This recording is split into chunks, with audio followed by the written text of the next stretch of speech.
Top 5 City Most Wanted Person arestado ng Tacloban City PNP. Patrolwoman Maria Elena Singian, ibalita mo.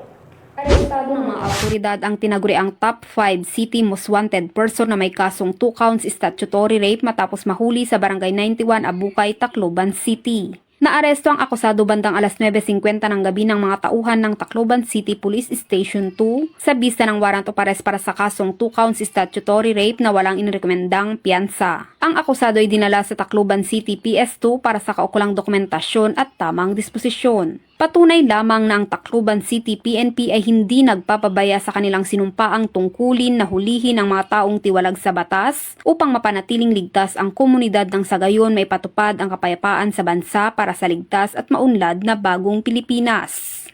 Mula dito sa Eastern Visayas, ako ang inyong PNN correspondent, Patrolwoman Singian, alagad ng batas, tagataguyod ng Balitang Pulis.